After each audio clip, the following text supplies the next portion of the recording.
पटवारी यूथिया इन किस्म के अल्फाजों से निकल कर देखें कि इस इलेक्शन के दौरान होने वाली किन बातों को हमने देखा। अगर कार्य सरकार में कोई मुदाखलत नहीं कर सकता तो फिर ये कौन लोग हैं, क्योंकि आपका मुल्क बिल्कुल गलत हाथों में है। बिस्मिल्लाहिर्रहमानिर्रहीम, अस्सलाम वालेकुम। उम्मीद करता हूँ अल्लाह के फजलो करम से आप सब खैरियत से होंगे। एक बाशऊर शहरी को अपने मुल्क के आला ओहदों या आला मनसब पर फाइज लोगों पर फ़ख्र होता है।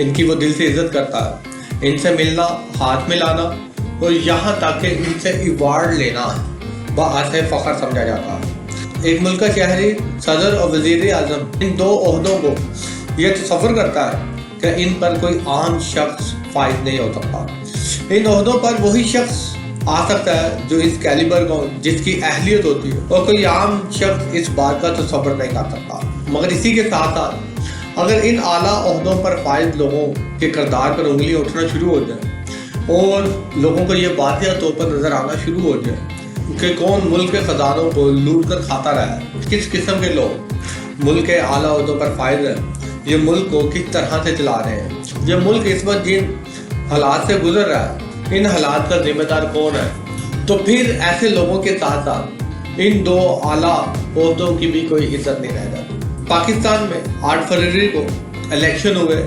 इलेक्शन के पूरे मुल्क भर में इंतजाम किए गए।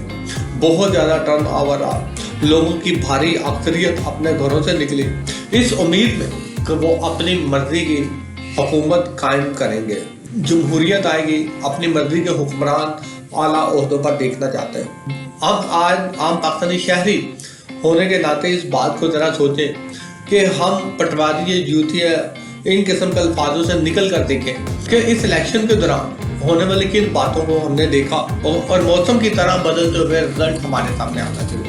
वो लोग जो 8 फरवरी को फॉर्म 45 लेकर अपनी जीत का ऐलान कर रहे थे, वो लोग जो रात 12 बजे तक तो जीते हुए थे, मगर 9 फरवरी 11 बजे तक हैरानकुन बात ये थी कि वो हार चुके हैं। या वो लोग जिन्हें 8 फरवरी रात 12 बजे तक इस बात से मायूसी थी कि इन्हें कामयाबी हासिल नहीं हो सकी, मगर 9 फरवरी को वही लोग कामयाब होते हुए दिखाई।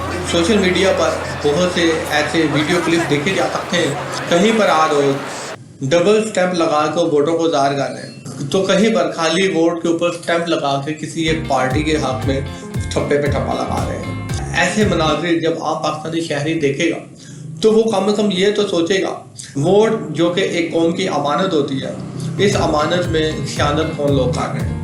अवाम के ऊपर ये मलबा डाला जाता है, मगर हरगिज़ ऐसी बात नहीं है। ये कैसे इंतजाम आता है।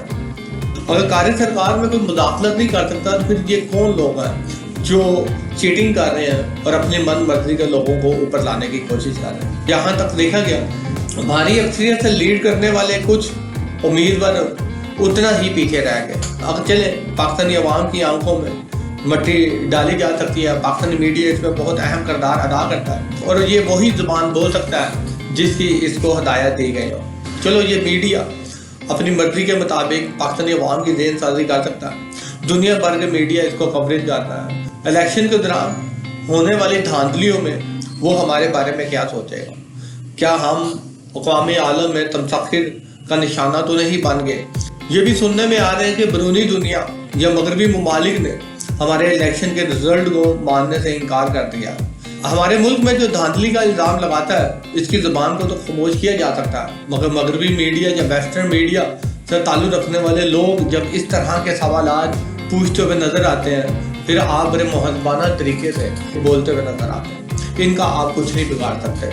आम पाकिस्तानी शहरी होने के नाते कम से कम ये परेशानी ज़रूर होती है, इन बड़े ओहदों पर फाइज लोगों की मेंटालिटी क्या है, किस किस्म के ये लोग हैं। अगर धांधली इनके ज़ेरे असर होगी तो फिर समझ लें कि तरक्की इस मुल्क का मुकद्दर नहीं है, क्योंकि आपका मुल्क बिल्कुल गलत हाथों में है और जब तक गलत हाथों में रहेगा तरक्की इस मुल्क का मुकद्दर नहीं बनता।